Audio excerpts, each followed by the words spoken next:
Bismillahirrahmanirrahim. Assalamualaikum warahmatullahi wabarakatuh dan selamat sejahtera. Okey, nama saya Ana Sirunah binti Jalaluddin dari kelas DP 3A. Okey, nombor kad medik saya ialah DPH 201924462. Okey, hari ini saya akan menceritakan berkenaan dengan MS 2635 iaitu kosmetik. Okey. Okay, sebelum saya pergi dengan lebih dalam, bagi pengetahuan anda semua, MS 2634 ni lebih kurang je requirement dia dengan MS 1500 iaitu berkaitan dengan makanan. Cuma ada certain part tu dia lebih kepada kosmetik. Okey, ini adalah klausa yang pertama berkenaan dengan skop, iaitu Malaysian Standard ini menetapkan keperluan umum dalam pembuatan dan pengendalian kosmetik halal. Okey, seperti yang sedia maklum, bagi produk kosmetik kita kena lagi banyak baca tentang peraturan-peraturan kawalan dadah dan juga kosmetik 1984. Okey, kita juga kena baca lebih dalam berkenaan dengan garis panduan kawalan produk kosmetik di Malaysia pada tahun 2017. Okey, bagi untuk pensijilan halal pula, MS 2634 dan juga MPPHM. Okey, seterusnya ini adalah klausa yang keempat berkenaan dengan keperluan kosmetik. Okey, yang pertama ialah tanggungjawab pengurusan, yang kedua ialah bahan, yang ketiga kebersihan, sanitasi dan keselamatan kosmetik, dan yang keempat ialah aspek lain dalam penyediaan bahan kosmetik halal. Yang kelima ialah pembuatan, pengendalian dan pengedaran produk. Yang keenam ialah pembungkusan, pelabelan dan juga pengiklanan. Dan yang ketujuh ialah keperluan lain, dan yang terakhir sekali ialah keperluan perundangan. Okey, bagi MS 2635 ni iaitu kosmetik, saya akan menerangkan hanya beberapa sahaja berkaitan dengan keperluan yang ada pada MS tersebut. Okey, seterusnya kita pergi kepada tanggungjawab pengurusan. Yang pertama ialah pihak pengurusan hendaklah memastikan integriti halal adalah terpelihara dan makanan adalah diperbuat mengikut keperluan halal melalui pelaksanaan Malaysia Halal Management System. Okey, seterusnya pihak pengurusan hendaklah melantik seorang pekerja Muslim yang bertanggungjawab untuk memastikan keberkesanan pelaksanaan sistem kawalan halal dalaman. Seterusnya, pihak pengurusan hendaklah menyediakan latihan berkala bagi pekerja yang berkaitan mengenai prinsip-prinsip halal dan aplikasinya. Seterusnya ialah pihak pengurusan hendaklah memastikan sumber tenaga manusia, kemudahan kewangan dan infrastruktur yang mencukupi disediakan bagi pelaksanaan sistem kawalan halal dalaman. Seterusnya, pihak pengurusan hendaklah memastikan semua aktiviti berkaitan pembuatan dan pengendalian makanan halal direkodkan dengan baik. Semua dokumen dan rekod hendaklah disenggarakan dan boleh dikesan. Okey, seterusnya pihak pengurusan hendaklah memberi kebenaran bagi pekerja Muslim untuk menunaikan kewajipan agama seperti solat, beri ruang solat untuk mereka. Dan yang akhir sekali ialah pihak pengurusan hendaklah memastikan penglibatan dan komitmen semua pekerja di pelbagai jabatan dan semua peringkat integriti halal. Kiranya semua aspek yang berkaitan dengan kosmetik ni kena memelihara integriti halal tersebut. Okey, seterusnya kita pergi kepada 4.2 iaitu bahan. Okey, semua bahan yang digunakan dalam pembuatan kosmetik halal perlu mematuhi keperluan halal. Bahan boleh diperoleh secara sintetik atau semula jadi. Okay, kita pergi kepada haiwan, iaitu haiwan dibahagikan kepada dua kategori. Okay, yang pertama ialah haiwan darat. Semua haiwan darat adalah halal untuk digunakan sebagai sumber bahan kosmetik halal kecuali haiwan halal yang tidak disembelih mengikut hukum syarak. Seterusnya, yang kedua, haiwan najis mukhalazah iaitu babi dan anjing serta keturunannya dan terbitannya. Seterusnya, haiwan yang mempunyai taring atau gading yang digunakan untuk membunuh mangsa seperti singa, harimau, beruang, gajah, kucing, monyet dan sebagainya. Okay, seterusnya, burung pemangsa seperti helang, burung hantu dan sebagainya. Seterusnya, haiwan perosak atau berbisa seperti tikus, lipas, lipan, kalajengking, ular, tebuan dan haiwan lain yang seumpama. Okay. Haiwan yang dilarang bunuh menurut Islam seperti lebah, iaitu al-nahla, burung belatuk, hudhud dan sebagainya. Haiwan yang dianggap menjijikkan dan kotor seperti kutu, lalat dan sebagainya. Okey, seterusnya haiwan halal yang diternak dan diberi makan najis dengan sengaja dan berterusan. Seperti contohnya kita bagi ikan yang kita bela tu dibagi makan benda-benda yang kotor seperti najis daripada haiwan lain. Okey. Seterusnya yang akhir sekali ialah haiwan yang lain dilarang untuk dimakan menurut hukum syarak dan fatwa. Okay, kita pergi kepada haiwan akuatik. Okay, haiwan akuatik ialah hidup di dalam air dan tidak boleh hidup di darat seperti ikan. Semua haiwan akuatik adalah halal kecuali haiwan akuatik yang beracun, memabukkan atau memudaratkan kesihatan. Yang kedua, haiwan dua alam yang hidup di darat dan di dalam air seperti buaya, penyu dan katak. Seterusnya, yang ketiga, haiwan akuatik yang hidup di dalam najis atau diberi makanan najis dengan sengaja atau berterusan. Okey, dan akhir sekali ialah haiwan akuatik lain yang dilarang untuk dimakan menurut hukum syarak dan fatwa. Okey, ini adalah yang terakhir, iaitu 4.3, iaitu kebersihan, sanitasi dan keselamatan dalam pembuatan dan pengendalian kosmetik halal. Okey. Permis. Permis itu hendaklah terletak di persekitaran yang mempunyai langkah-langkah untuk melindungi proses pembuatan, tidak menimbulkan risiko menyebabkan pencemaran bahan atau produk yang tidak halal. Okey, seterusnya yang kedua.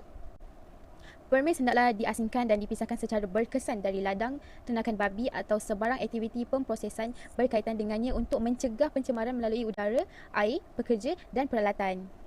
Okay, yang ketiga ialah susun atau permis hendaklah membenarkan aliran proses yang baik, aliran pergerakan pekerja, amalan kebersihan dan keselamatan yang baik termasuk perlindungan daripada infestasi makhluk perosak dan pencemaran silang di antara dan semasa operasi. Okay, yang akhir sekali ialah aliran proses produk daripada penerimaan bahan mentah sehingga produk siap hendaklah mencegah pencemaran silang. Okey.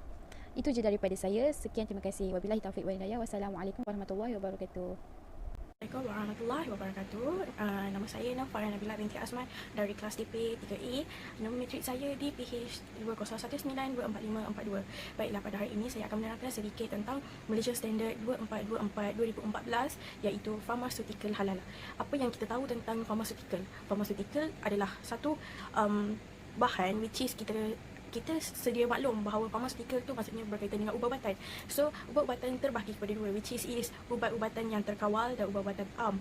So, macam kita sentiasa tahu apa ubat-ubatan yang which is dia tak perlu preskripsi daripada doktor. Macam contoh, dia ada jual dekat drugstore, which is Panadol dan seangkatan dengannya. Manakala kalau yang memerlukan preskripsi daripada doktor, which is macam ubat demam, yang mana kalau kita pergi jumpa doktor je kita boleh dapat ubat tu. Sebab apa? Sebab takut kita ter-overdose. Mungkin sebab itu dia memerlukan preskripsi daripada doktor untuk kawalan penggunaan ubat tu dalam badan kita. So, yang pertama saya akan mulakan dengan bahagian pertama, iaitu skop. Malaysian Standard 2424 mempunyai skop. Apa yang dimaksudkan dengan skop? Iaitu standard Malaysia mengandungi garis panduan umum dalam pengeluaran dan pengendalian farmaseutical halal. Maksudnya, mana-mana perkara pun dia memerlukan garis panduan untuk kita tidak terlebih dos, kita tak macam kurang mendapat kita punya apa yang perlu kat dalam badan kita, macam tu. So, apa-apa sekali tentang Malaysian Standard, dia memerlukan garis panduan untuk kita kata untuk menjamin tubuh badan kita yang sihat, untuk menjamin macam kualiti.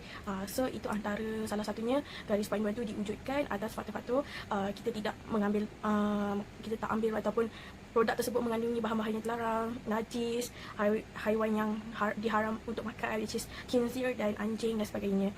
So, itulah sebabnya kena ada garis panduan, sebab kita takut kita terambil perkara lain untuk kita letak dalam produk kita. Okey. So, yang kedua, rujukan normatif. Ia diguna pakai bersama-sama Pharmaceutical Inspection Corporation SHIM, dalam kurungan dia PIC/S, The Guide to GMP for Medical Product and Pharmaceutical. So, selain menggunakan MS2424 ni, dia seiring juga kita berpandukan dengan Pharmaceutical Inspection Corporation SHIM ni. So, kenapa dia perlu ni? Sebab untuk keseimbangan, ataupun untuk kita katakan bahawa ia macam terjaminlah produk kita dalam pengeluaran, untuk kita bagikan pengguna-pengguna di luar sana untuk memakai produk kita dan sebagainya, macam tu. Saya akan teruskan dengan subclass saya seterusnya, iaitu bahan. Merujuk kepada semua bahan yang digunakan dalam pengeluaran pharmaceutical halal, termasuk bahan permulaan dan bahan pembungkusan. Berkemungkinan ia berasal daripada sumber sintetik dan sumber semula jadi. Dan apa yang dimaksudkan sumber sintetik dan semula jadi, saya ada attach contoh di sebelah tepi saya ni, iaitu bahan semula jadi, GMO, mikroorganism, sumber haiwan di lautan dan di daratan.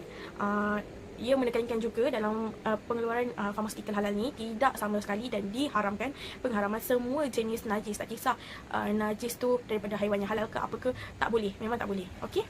Subclass saya seterusnya, iaitu pengeluaran. Operasi pengeluaran hendaklah mematuhi prosedur yang telah ditetapkan dan wajarlah mematuhi prinsip halal. Setiap operasi yang perlu dilakukan, dia perlu mematuhi prosedur-prosedur yang telah ditetapkan oleh garis panduan organisasi tersebut, malah garis panduan JMP dan juga Malaysian Standard. So, dia tak boleh sesuka hati dia untuk buat proses operasi pengeluaran dan sebagainya. Pengeluaran, operasi pengeluaran maksudnya macam ekspor. Maksudnya kita keluar produk tu dikeluarkan untuk memberi macam diagihkan ke contoh ke farmasi, contoh ke hospital, contoh ke drugstore dan sebagainya. So dia tak boleh sesuka hati. Dia memang kena, dia perlu ikut prosedur yang telah ditetapkan oleh organisasi tersebut, Malaysia Standard tersebut dan sebagainya. So itulah dimaksudkan dengan mematuhi prinsip halal. So, kita teruskan dengan dokumentasi. Dokumentasi ni macam kita tahu kita akan bentang pada hujung atau hujung bulan dan sebagainya ataupun apabila diperlukan. So, dokumentasi ni dia perlu orang yang in charge dokumentasi ni adalah SDH, iaitu Sistem Jaminan Halal. So, dia hendaklah didokumentasikan dengan baik dan lengkap. Antara contoh yang dokumen penting tu seperti sijil halal, risalah data produk, formula pengeluaran. So, itu memang sangat-sangat penting kerana untuk memastikan bahawa produk tersebut dijamin halal dan tidak mengandungi sebarang unsur-unsur yang pengharaman yang telah diharamkan oleh agama Islam sendirilah. Saya teruskan dengan subproses yang seterusnya, iaitu premis dan peralatan. So, yang pertama, premis perlulah terletak jauh daripada ladang ternakan khinzir dan lain-lain. Kenapa kita punya premis ni kena letak jauh daripada ladang khinzir dan sebagainya? Kerana apabila kita punya premis ni dekat dengan ladang, akan mewujudkan dan apa orang kata macam dia akan menimbulkan pencemaran bau dan sebagainya. So dia sangat-sangatlah tidak diwajibkan dan sangat-sangatlah penting untuk pengeluaran kita punya produk farmaceutical tu supaya tidak terjejasnya produk yang kita keluarkan tu. Okey, next adalah peralatan yang tercemar dengan najis muhalazah perlulah disertu. Mungkin contoh kita beli mesin ataupun kita beli pisau ke yang kita tak tahu tapi daripada China contoh. Mungkin orang China tu dah potong daging khinzir tu menggunakan pisau atau mesin tu. Jadi peralatan tu perlulah disertu. Apabila disertu tu kita tidak perlu dan kita tidak kita perlulah memanggil pihak yang berwibawa untuk kita macam untuk dia memastikanlah apa kita punya sertu tu berlaku. Sebab kalau kita buat sendiri-sendiri, kita mungkin akan rasa macam benda tu tak bersih lagi, ataupun kita buat benda tu kita dah rasa bersih tapi mungkin step kita salah dan sebagainya. Jadi kita perlu ada orang pihak berwibawa yang memantau proses sertu tu berlaku. And peralatan tu, selain tu, peralatan tu tidak boleh diperbuat daripada sumber tidak halal ataupun najis. Sebagai contoh, ada setengah-setengah barangan dia dibuat daripada tulang-tulang haiwan yang haram digunakan seperti khinzir. So, ia sangat-sangatlah tidak diwajibkan dan sangat-sangat diharamkan untuk penggunaan peralatan tersebut.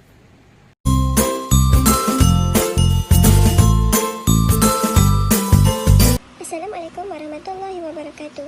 Nama saya Nur Atika Natasha binti Rosidi daripada kelas DP 3A. Nombor kad matrik saya ialah DPH 2019-24468. Okey, di sini saya akan membentangkan berkenaan dengan MS 2200, iaitu barang gunaan Islam bahagian 2. Penggunaannya ialah tulang, kulit dan bulu. Okey. Mesti tertanya kan mana perginya terus, kenapa terus pergi bahagian 2, mana perginya bahagian 1. Bahagian 1 itu ialah MS 2200 bahagian 1, kosmetik dan dandanan diri. Okey, kita terus kepada klausa yang pertama. Klausa yang pertama iaitu skop. Untuk barang gunaan ini, Malaysia Standard ini mengandungi garisan panduan yang praktikal bagi penggunaan tulang, kulit dan bulu haiwan di dalam industri yang berkait selaras dengan hukum syarak. Klausa 2, rujukan normatif. Okey, rujukan normatif ini mereka amat penting bagi diperlukan untuk menggunakan standard ini. Bagi rujukan bertarikh, hanya edisi yang disebutkan oleh diguna pakai.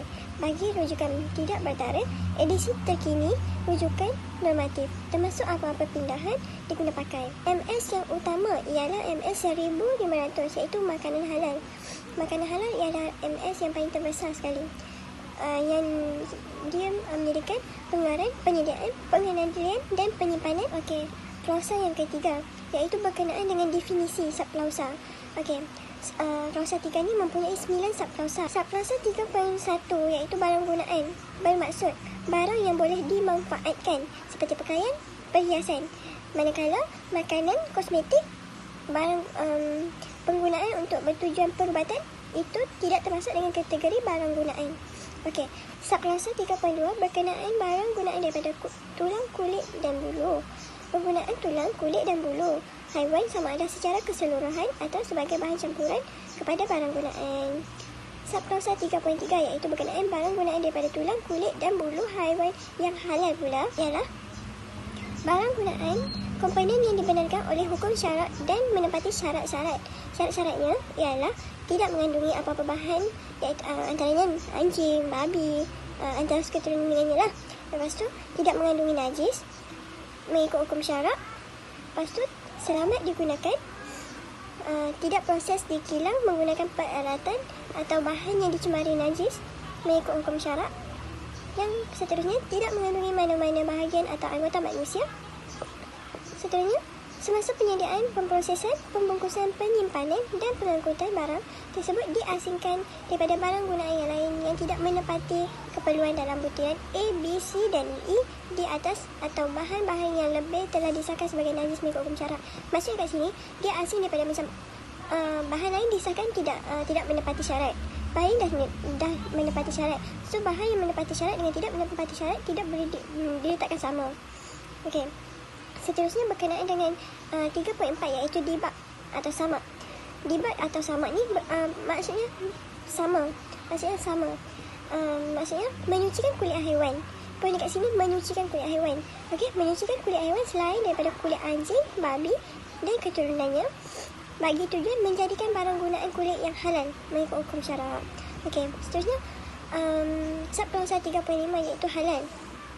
Apa tu halal? Perkara yang dibenarkan oleh hukum syarak dan tidak akan dikenakan azab bagi orang yang melakukannya. Okey? Faham? Okey. Seterusnya subklausa 3.6 iaitu hukum syarak. Hukum syarak ni maksudnya apa? Kita nak sebut syarak itu tadi. Apa maksud hukum syarak? Okey. Hukum syarak ialah perintah Allah yang berkait dengan perbuatan orang dipertanggungjawabkan untuk mukhalaf tuntutan, pilihan atau al-hud. Berdasarkan perundangan Malaysia, hukum syarak bermakna undang-undang. Undang-undang dalam mazhab Syafi'i atau undang-undang Islam dalam mana-mana satu mazhab, sama ada Maliki, Hambali atau Hanafi, yang telah dipersetujui oleh Yang di-Pertuan Agong Wilayah Persekutuan dengan Raja atau Sultan berkuasa mengenai agama Islam. Subklausa 3.7 iaitu berkenaan dengan najis. Okey. Najis menurut hukum syarak adalah haiwan atau benda yang dilarang oleh Islam seperti anjing, babi dan keturunan bersamanya. Seterusnya bahan halal yang dicemari oleh yang najis, bahan yang bersentuhan dengan bahan-bahan najis, sebarang cecair atau objek yang keluar dari rongga manusia atau haiwan seperti air kencing, tahi, darah, muntah, nanah, itu keturunan najis. Manakala arak dan minuman atau makanan yang dicampur dengan arak. Okey, seterusnya subklausa 3.8 iaitu berkenaan dengan sartu. Sartu bermaksud menyucikan mana-mana bahagian. Okey, sartu dan dibak itu berlainan. Dibak itu apa tadi? Dibak tu menyucikan kulit haiwan. Ini sartu menyucikan mana-mana tempat atau bahagian yang terkena najis mukhalazah dengan air bercampur tanah dan air mutlak 6 kali. Okey, 3.9 berkenaan dengan tulang atau kulit dan bulu, iaitu tulang. Tulang bermaksud rangka yang bersifat padat. Okey, kulit pula bahagian paling luar dan merupakan organ terbesar pada tubuh. Okey, bulu pula secara umum, bulu adalah sekumpulan kelompok filamen yang tumbuh dari kulit haiwan. Okey, bulu terdapat banyak jenis. Antaranya bulu burung, bulu hoof atau fur, bulu horhair atau dikenali sebagai bulu surai. Itu kategori-kategori bulu. Seterusnya klausa 4. Klausa 4 mempunyai 11 subklausa. Antaranya ialah subklausa 4.1 berkenaan dengan tanggungjawab pengurusan. Okey, tanggungjawab pengurusan ni maksudnya dia kena ada carta organisasi. Untuk setiap permis dia ada pegawai-pegawai masing-masing. Okey, pengurusan tu hendaklah memastikan dia kena ada latihan, prinsip-prinsip halal, kena ada semua tu. Pengurusan juga kena memastikan sumber-sumber dari mana, apa tu, kena record setiap pengurusan kena record kerjanya. Okey, kita teruskan dengan 4.2. Tulang kulit yang boleh digunakan. Okey, kita teruskan dengan tulang dulu. Tulang yang boleh digunakan, tulang haiwan halal yang telah disembelih mengikut hukum syarak, dan tulang haiwan akuatik yang halal dimakan. Okey, tulang haiwan yang tak boleh digunakan pula, tulang haiwan halal yang diambil secara hidup adalah najis dan tidak halal digunakan. Tulang haiwan yang bangkai haiwan halal yang bangkai adalah najis dan tidak boleh digunakan. Tulang haiwan yang haram dimakan telah lah tulang haiwan dah haram kan, tak boleh lagi diguna, sama ada ambil secara hidup ataupun mati. Lepas tu berkenaan dengan kulit pula yang boleh guna dan tidak boleh gunakan.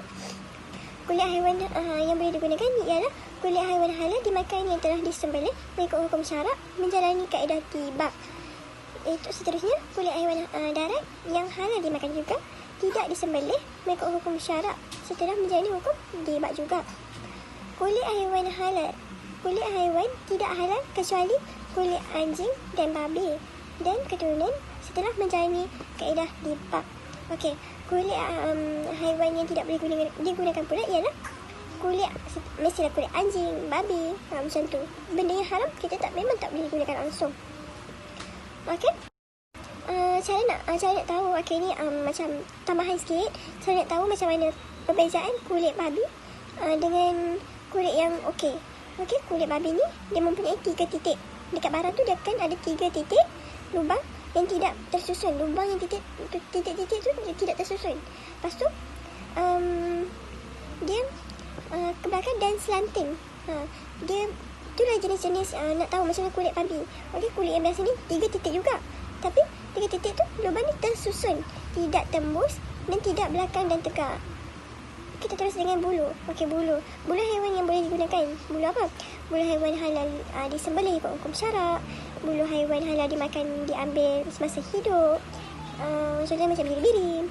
Okey, bulu yang tak boleh digunakan pula, bulu haiwan tidak halal dimakan yang diambil semasa hidup atau setelah mati adalah najis. Okey, seterusnya bulu haiwan halal dimakan yang mati disembelih mengikut hukum syarak adalah najis. Bulu haiwan halal dimakan, dia mati, so tak boleh ambil bulunya. Kita terus dengan subklasa 3.4.3 iaitu permis. Okey, permis hendaklah hanya digunakan dalam pemprosesan tulang, kulit dan bulu haiwan yang dinyatakan dengan 4.2. Okey, permis hendaklah digunakan asing disahkan secara berkesan dari ladang ternakan babi atau permis pemprosesan agar dapat menyelamatkan daripada kontaminasi silang. Okey, binatang peliharaan dan binatang lain hendaklah dilarang memasuki permis. Maksudnya binatang-binatang yang dipelihara ataupun contohnya anjing macam kilang kan, dia banyak bela anjing, dia tak boleh masuk bahagian permis sebenarnya. Okey, kita teruskan dengan subklasa 4.4. Okey, berkenaan dengan peralatan, perkakas, mesin dan bahan bantuan pemprosesan.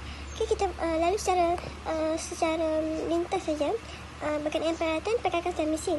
Okey, peralatan, perkakas dan mesin yang digunakan untuk memproses tulang, kulit dan bulu serta barang gunaan halal daripada hendaklah direka bentuk dan dibina untuk memudahkan proses pembersihan dan hendaklah dibuat daripada atau tidak dibuat daripada atau tidak mengandungi sebarang bahan yang telah disahkan sebagai najis oleh hukum syarak.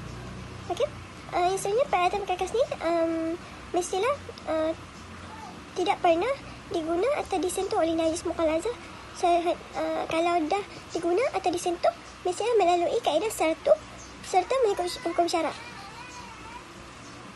Okey, bahan bantuan pemprosesan ni maksudnya bahan pemprosesan yang digunakan untuk memproses tulang, kulit dan bulu yang digunakan untuk memudahkan proses. Okey, kita teruskan dengan subklasa 4.5 berkenaan kebersihan dan keselamatan. Okey, setiap permis kena ada kebersihan dan keselamatan. So, kebersihan adalah meliputi dari aspek kebersihan diri, kebersihan pakaian, peralatan dan permis pemprosesan barang gunaan. Okey, pengusaha hendaklah mengambil langkah setiap kena ambil cuci setiap kali. Okey, lepas tu produk tersebut adalah diproses, dibungkus dan disimpan dalam keadaan bersih dalam permis dengan berlesen. Okey, sejajar dengan amalan kebersihan yang baik GHP atau amalan penghilangan yang baik GMP. Kita teruskan dengan klausa 4.6 berkenaan dengan pra-pemprosesan. Okey, dekat sini pra-pemprosesan ni dia kena ada contoh barang gunaan tu melalui kaedah dibak atau sama seperti Raja 1. Pemprosesan penyucian bagi tulang, kulit dan bulu melalui proses pembersihan yang bersesuaian dan tidak melanggar hukum syarak. Tulang, kulit dan bulu haiwan yang belum disuci kena simpan tempat yang berasingan dengan tulang, kulit dan bulu haiwan yang telah disucikan. Okey, kita teruskan dengan subklasa 4.7 berkaitan dengan pemprosesan, pengendalian dan penyimpanan. Okey, di sini saya tidak perlu terang, cuma perlu baca saja sebab dekat sini dah jelas, kebanyakan pelajar sudah tahu. Okey, berkenaan dengan 4.7 juga, pembungkusan dan pelabelan, saya tidak perlu bagi tahu, cuma kena baca. Okey, kita teruskan dengan produk akhir 49 berkenaan dengan produk akhir. Barang gunaan yang dihasilkan dari tulang dan bulu hendaklah bukan dalam bentuk yang boleh diiktirafkan bercanggah dengan akidah Islam dan digunakan untuk tujuan yang bertentangan dengan hukum syarak. Okey, klausa 4.10 pula, subklausa 4.10 pula, keperluan perundangan, iaitu pengeluaran barang gunaan tersebut di dalam aspek-aspek lain hendaklah mematuhi undang-undang. Okey, subklausa 4.11 berkenaan dengan penghilangan dan promosi, iaitu penghilangan dan promosi hendaklah tidak melanggar prinsip-prinsip hukum syarak serta tidak menonjolkan unsur-unsur tidak sopan yang bertentangan dengan hukum syarak. Okey, seterusnya klausa 5. Klausa 5 berkenaan dengan pematuhan. Pematuhan ini bermaksud sesuatu barang gunaan dikira mematuhi keperluan garisan panduan ini, sekiranya ia tidak mematuhi garisan panduan ini, 4 garisan panduan ini, ia hendaklah disahkan melalui pemeriksaan dokumen dan permis atau tapak sekiranya difikir perlu oleh pihak berkuasa bertauliah. Okey, klausa 6 berkaitan dengan sijil halal. Okey, sijil halal semua tahu kan, semua permis memang wajib kena ada sijil halal, bukan sekadar permis. Barang gunaan yang digunakan juga perlu ada sijil halal. Okey, sijil halal hendaklah dikeluarkan oleh pihak berkuasa bertauliah di Malaysia seperti JAKIM. Okey, seterusnya klausa 7 berkenaan dengan tanda sijil halal. Okey, tanda sijil halal ni mesti mempunyai kelulusan daripada pihak yang berkuasa di Malaysia, boleh ditanda dengan tanda pensijilan halal pihak berkuasa berkenaan dengan syarat produk tersebut mematuhi segala keperluan garis panduan standard ini. Okey, sini mempunyai carta proses pengolahan kulit yang melalui kaedah dibak. Okey, sini mempunyai lampiran borang A, kaedah dibak atau sama kulit di binatang. Sini juga mempunyai lampiran B, kaedah saltu najis mukhalazah hukum syarak. Okey, bagaimana keadaan tanah yang boleh dikatakan untuk dibak atau sama dengan satu. Okey, keadaan tanahnya yang digunakan adalah bebas daripada najis, bebas daripada bahan-bahan yang tidak sud atau tercemar oleh bahan asin seperti minyak. Lepas tu bukan tanah iaitu yang digunakan oleh untuk tayamum kecuali setelah hujan lebat. Keadaan air pula air mutlak tapi bukan air mustakmal. Yang seterusnya bebas. Bismillahirrahmanirrahim. Assalamualaikum warahmatullahi wabarakatuh. Saya Afika Hafsah binti Alias akan bercerita mengenai MS 1500 2019, iaitu makanan halal keperluan umum semakan ketiga. Sedikit pengenalan MS 1500 2019. Semakan ketiga membatalkan dan menggantikan semakan kedua MS 1500 2009 dan MS 1500 2004. Okey, MS ini juga menyediakan panduan praktikal untuk industri makanan mengenai penyediaan dan pengenalan makanan halal termasuk suplemen nutrien. Okey, baiklah. Standard ini untuk menjadi keperluan asas bagi produk makanan halal dan perdagangan makanan atau perniagaan di Malaysia. Ia tidak mengandungi semua keperluan yang mungkin diperlukan untuk persediaan halal. Okey, klausa 1 skop. Malaysia Standard ini menetapkan keperluan umum dalam pembuatan dan pengenalan makanan halal termasuk nutrien tambahan. Ia menjadikan keperluan asas bagi makanan halal secara umum. Klausa 2, rujukan normatif. Rujukan normatif berikut amat penting untuk penggunaan standard ini. Bagi rujukan yang bertarikh, hanya edisi yang dinyatakan diguna pakai. Bagi rujukan tidak bertarikh, edisi terkini, rujukan normatif termasuk apa-apa pindahan diguna pakai. Okey, seterusnya adalah klausa 3, istilah dan takrifat. Okey, 3.1, pihak berkuasa berbahawa merupakan agensi yang diamanahkan oleh kerajaan untuk melaksanakan tugas tertentu menurut keperluan yang ditetapkan. Pihak berkuasa berbahawa halal pula adalah kalau kat Malaysia, pihak berkuasa berbahawa halal yang kita tahu adalah ialah Jabatan Kemajuan Islam Malaysia, iaitu JAKIM, dan Majlis Agama Islam Negeri yang kita kenal sebagai MAIN ataupun MAIS, MAIB, itu semua bagi negeri masing-masing lah, mengikut negeri masing-masing. Okey, klausa 3.2 pula adalah mengenai makanan, takrifan makanan.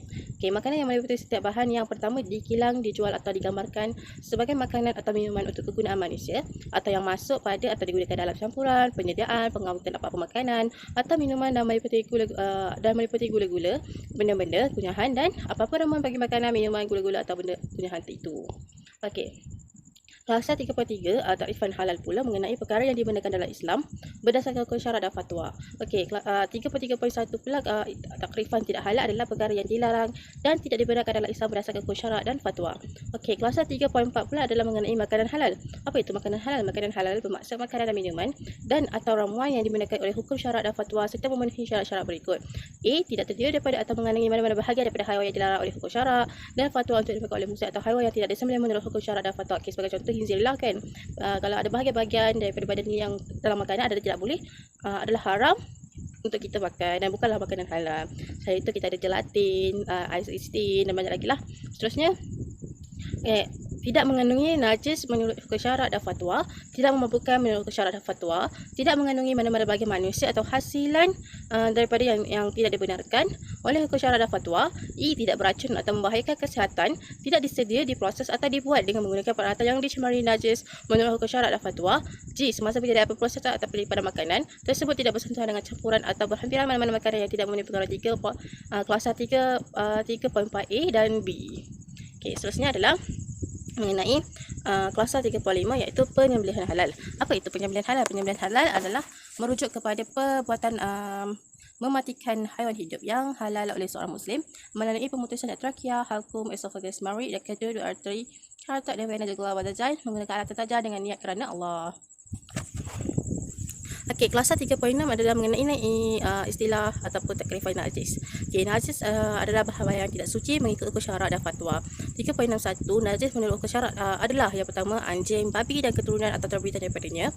B. Makanan halal yang dicemari oleh bahan yang tidak halal atau haram. Maksudnya kita ada berlaku cross contaminations.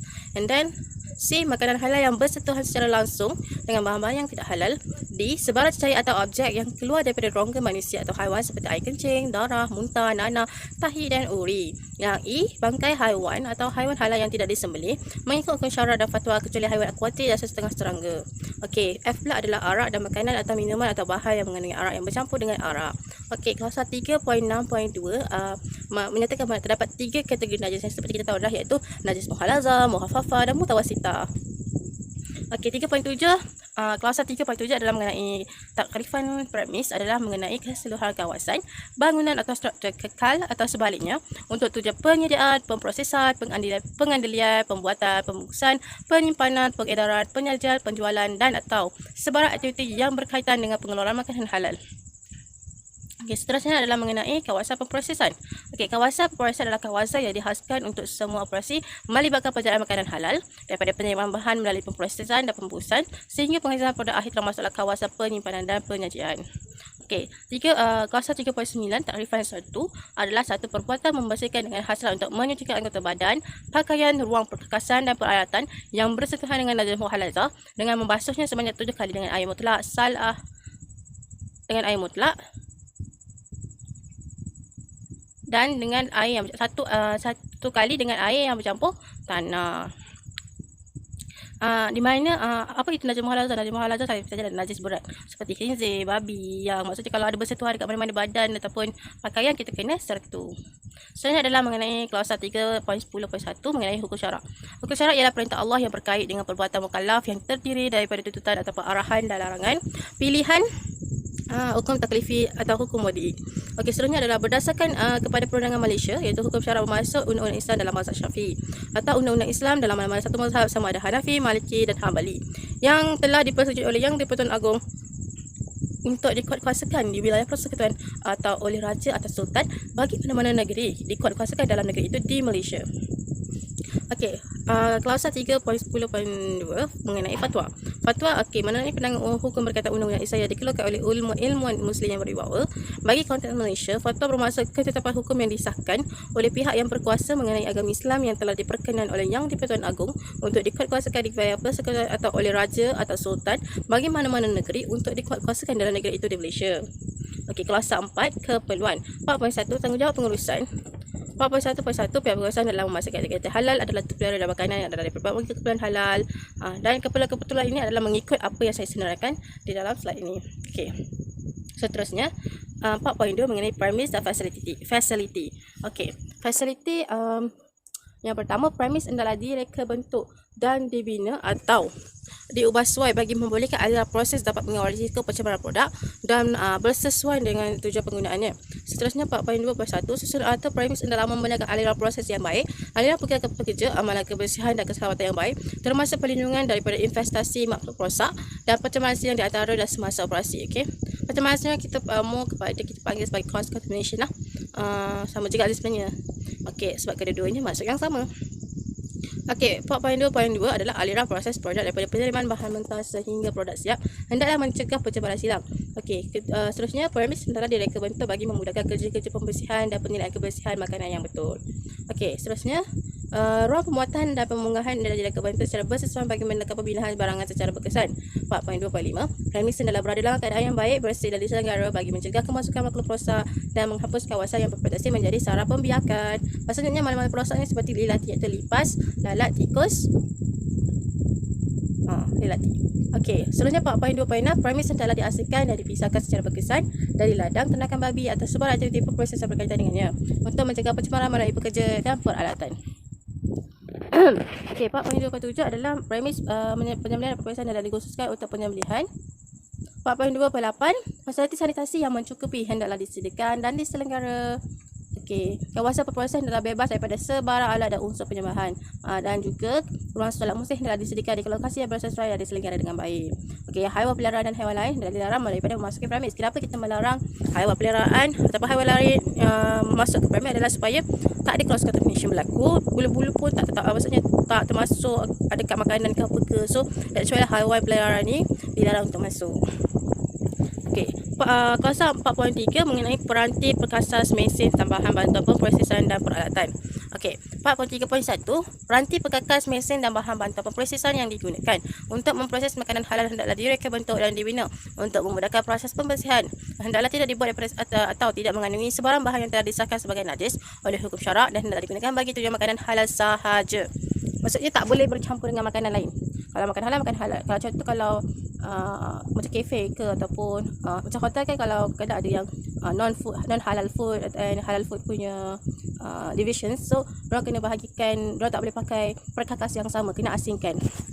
Okey, seterusnya peranti perkakas mesin dan bahan bantuan pemprosesan yang pernah digunakan atau bersentuhan dengan najis mukhalazah hendaklah dibasuh dan diserta mengikut hukum syarak dan fatwa. Okey, boleh lihat kat lampiran ini lah. Prosedur ini hendaklah disedia dan ditentu usahakan oleh pihak berkuasa berbau halal. 4.3.3 pula dalam kes penukaran status aliran pemprosesan yang melibatkan najis mukhalazah ke aliran pengeluaran halal, aliran tersebut hendaklah diserta mengikut hukum syarak. Prosedur ini hendaklah disedia dan ditentu usahakan oleh pihak berkuasa berbau halal atau pekerja muslim yang berterlatih. Aliran yang telah ditukarkan adalah beroperasi hanya untuk pengeluaran produk makanan halal pada setiap masa. Ulangan penukaran aliran yang melibatkan najis mukhalazah dan kemudian berbalik semula ke aliran halal hendaklah tidak dibenarkan sama sekali.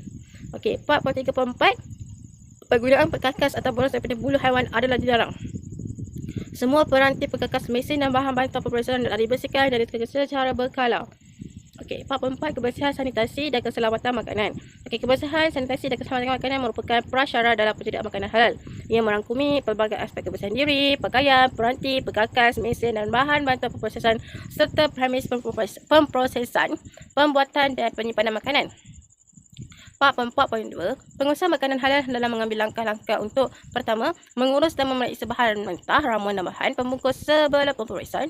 B. Menguruskan sisa buangan secara berkesan. C. Menyimpan bahan-bahan kimia berbahaya di tempat yang selamat dan bersesuaian. D. Mencegah pencemaran fizikal, biologi dan kimia terhadap makanan. Dan yang terakhir, mengelak penggunaan bahan aditif makanan yang dibenarkan secara berlebihan. Maksudnya, memanglah kita ada bahan aditif makanan yang dibenarkan untuk kita gunakan untuk makanan, tetapi kita perlu elakkan menggunakannya secara berlebihan supaya tak adalah berlaku perkara-perkara yang meragukan. Seterusnya adalah pembuatan dan pemprosesan alat pengesanan dan penyaringan yang sesuai harus digunakan.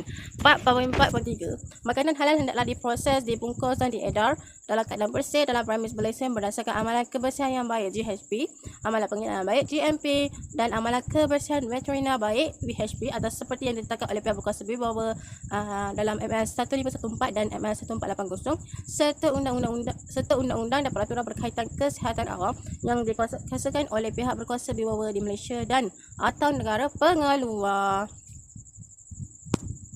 Okey, klausa 4.5 adalah mengenai pemprosesan makanan halal.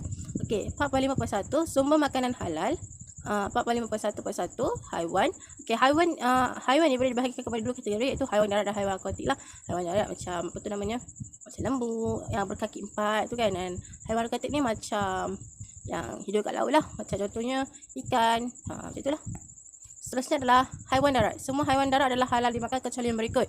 A. Haiwan halal yang tidak disembelih mengikut hukum syarak. Haiwan najis muhlazat iaitu babi dan anjing serta keturunan dan terbitannya. C. Haiwan yang mempunyai taring atau gading yang digunakan untuk membunuh mangsa seperti harimau, beruang, gajah, kucing, monyet dan sebagainya. Burung pemangsa seperti helang, burung hantu dan sebagainya. Haiwan perosak dan atau berbisa seperti tikus, lipas, kalajengking, ular, tebuan dan haiwan lain yang seumpamanya. Haiwan yang dilarang bunuh memeriksa seperti lebah, anhalu, burung belatuk, uhud dan sebagainya. Haiwan yang dianggap menjijikkan dan kotor seperti kutu, lalat dan sebagainya. Haiwan halal yang diternak dan diberi makan najis dengan sengaja dan bertuliskan haiwan jalalah. Dan haiwan lain yang dilarang untuk dimakan mengikut hukum syarak dan fatwa adalah, itu yang saya sebutkan tadi adalah haiwan-haiwan darat yang dikecualikan untuk boleh dipakai. Ataupun maksudnya yang halal lah, bukan halal lah, itu haram. Okay, next adalah haiwan akuatik. Haiwan akuatik ialah haiwan yang hidup di dalam air dan tidak boleh hidup di darat seperti ikan. Semua haiwan akuatik adalah halal kecuali haiwan akuatik yang beracun, memabukkan atau memudaratkan kesihatan. Haiwan dua alam yang hidup di darat dan di dalam air seperti buaya, penyu dan katak. Haiwan akuatik yang hidup di dalam najis atau diberi makan najis dengan sengaja atau berterusan, dan haiwan akuatik lain yang dilarang untuk dimakan menurut syarat dan fatwa. Okey, sedikit sambungan. Kita juga ada tumbuh-tumbuhan. Semua jenis tumbuhan atau hasil daripadanya adalah halal kecuali yang beracun atau memudaratkan kesihatan. 45.1.3 mikroorganisma. Okey, semua jenis mikroorganisma contohnya bakteria, alga dan fungi dan hasil produk sampingannya serta atau hasil daripadanya adalah halal kecuali yang beracun, memabukkan atau yang memudaratkan kesihatan. 45.1.4 klausa tersebut mengenai mineral semua jadi dan bahan kimia. Semua jenis mineral semua jadi dan bahan kimia adalah halal kecuali yang beracun, memabukkan atau yang memudaratkan kesihatan. Itu perkara yang biasa kita tahulah. Okey, seterusnya adalah klausa 45.1.5 iaitu minuman. Semua jenis air dan minuman adalah halal kecuali yang beracun, memabukkan atau yang memudaratkan kesihatan. 45.1.6 adalah makanan terubah suai genetik. Apa itu makanan yang terubah suai genetik? Adalah makanan dan minuman yang mengandungi atau terhasil daripada organisma terubah suai genetik, itu GMO, atau ramuan yang diperbuat daripada genetik haiwan yang tidak halal mengikut hukum syarak adalah tidak halal. Contohnya macam genetik lembu dengan babi. Maksudnya hasil daripada itu kita tak adalah haram. Okey, kluster 45.2 adalah mengenai pembuatan, pengendalian dan penyediaan produk. Okey, semua makanan halal terproses semasa menyedia, memproses, mengendali, membungkus, menyimpan, mengedar dan atau menyaji dalam menepati keperluan berikut. Pertama, makanan atau ramuannya hendaklah tidak diproses menggunakan bahagian atau produk dari haiwan yang tidak halal atau yang tidak disembelih menurut hukum syarak dan fatwa. B. Makanan hendaklah tidak diproses menggunakan sembarang bahan yang disahkan sebagai najis dalam apa jua kuantiti menurut hukum syarak dan fatwa. C. Makanan terproses atau ramuannya hendaklah selamat dimakan, tidak beracun, tidak memabukkan dan tidak memudaratkan kesihatan. Dan makanan hendaklah disedia, diproses atau dibuat menggunakan peralatan dan fasiliti yang bebas daripada pencemaran najis. Kluster 4.6 adalah mengenai penyimpanan, pengangkutan, pameran, jualan dan penyajian makanan. Okey, 4.6.1 semua makanan halal yang disimpan, diangkut, dipamer, dijual dan atau disaji hendaklah dikategorikan dan dilabel halal. Okey, 4.6.2 kenderaan pengangkutan hendaklah dikhususkan dan bersesuaian dengan jenis makanan halal serta memenuhi syarat kebersihan dan sanitasi. 4.7 pula pembungkusan dapat labelan. Okey, 4.7.1 makanan halal hendaklah dibungkus mengikut kesesuaian bahan pembungkus yang hendaklah hendaklah memenuhi keperluan berikut. Dan maksudnya yang saya senaraikan ni ataupun kita sekarang ni MS 1500 2009 juga 2019 boleh ditengoklah. Okey, bahan yang pertama bahan pembungkus tidak diperbuat daripada sebarang bahan mentah yang disahkan sebagai najis oleh hukum syarak. Seterusnya ia tidak tersedia diproses atau dibuat menggunakan peralatan yang dicemari oleh bahan yang disahkan sebagai najis oleh hukum syarak. Semasa penyediaan, pemprosesan, penyimpanan atau pengangkutannya ia hendaklah dipisahkan secara fizikal dari makanan lain yang tidak mematuhi keperluan yang dinyatakan dalam putaran A atau B di atas atau mana-mana perkara yang disahkan sebagai najis oleh hukum syarak. Seterusnya adalah mengenai bahan pembungkusan hendaklah tidak mempunyai kesan saksi ke atas makanan halal dan reka bentuk bungkusan, lambang, simbol, logo, nama dan gambar hendaklah tidak mengelirukan dan atau berjanggal dengan prinsip hukum syarak. Okey, seterusnya bahan pembungkusan hendaklah dikendalikan secara bersih dan dengan keadaan sanitasi yang sempurna. Okey, bahan pelak-pelak yang digunakan secara bersentuhan terus dengan produk adalah tidak berbahaya dan halal. Makanan halal dan bahan plastik tiruan halal adalah tidak menggunakan nama atau nama yang sinonim dengan istilah yang menggunakan atau merujuk kepada makanan tidak halal seperti ham, bak kutih, bacon, brie, rum dan sebagainya. Okay, next. Setiap bungkusan hendaklah ditanda dengan terang dan jelas serta tidak mudah dipadamkan atau hendaklah dilabelkan pada bungkusan tersebut dengan maklumat berikut. Kena ada nama produk, kandungan besi yang dinyatakan sukatan metrik, unit SI, nama dan alamat pengusaha atau pengilar, pengimport dan atau pengedar dan cap dagangan. Next, kena ada senarai ramuan, nombor kod menuju tarikh atau nombor kelompok pengeluaran dan tarikh luput. Dan satu lagi adalah negara asal produk. Okay, 4.7.6 bagi produk daging primer. Maklumat berikut adalah juga ditambah pada label atau tanda. Itu yang pertama, tarikh penyembelihan, tarikh pemrosesan. Okay, kuasa 4.7.7 pembungkusan dan pelabelan makanan halal hendaklah tidak bercanggah dengan prinsip hukum syarak serta tidak menunjukkan unsur-unsur tidak sopan yang bertentangan dengan hukum syarak dan garis panduan oleh pihak berkuasa berwibawa. Okay, keperluan perundangan. Semua aktiviti dalam aspek lain hendaklah mematuhi undang-undang termasuk sebarang keperluan yang berkaitan yang sedang berkuat kuasa di Malaysia dan atau negara pengeluar. Pematuhan klausa 5 pula adalah mengenai pematuhan. Standard ini hendaklah digunakan untuk menunjukkan pematuhan kepada persediaan makanan halal oleh pihak berkuasa berwibawa halal.